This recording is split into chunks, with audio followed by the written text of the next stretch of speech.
National ఫ్లైట్‌లో అంటే మన లోకల్ డొమెస్టిక్ ఫ్లైట్స్‌లో మనకి వైఫై ఉండదు. ఒక్కోసారి కొంచెం కిందకి విమానం వెళ్తున్నప్పుడు సిగ్నల్ వచ్చి గబక్కన ఫోనొచ్చిన సందర్భాలు ఉంటున్నాయి ఈ మధ్యన. అయితే వైఫై ఫ్లైటోళ్ళేమి ఇవ్వట్లేదు.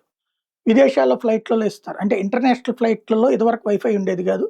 ఒక ఎదురుగుండా టీవీ ఉంటది. ఆ టీవీలో ఒక 3, 4 ఇలాగా వస్తుంటాయి. అయి తప్ప ఇంకేమి ఉండేది గాదు.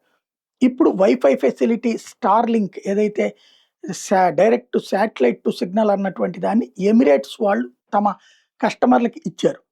దాంతో ప్రయాణిస్తున్న విమానంలోనే వైఫై వాడుకున్నటువంటి వాళ్ళు గత 7 నెలల్లో 1,000,000 దాటారనమాట. అంటే 1,000,000 ప్రయాణికులు వైఫై వాడుకున్నారు స్టార్‌లింక్.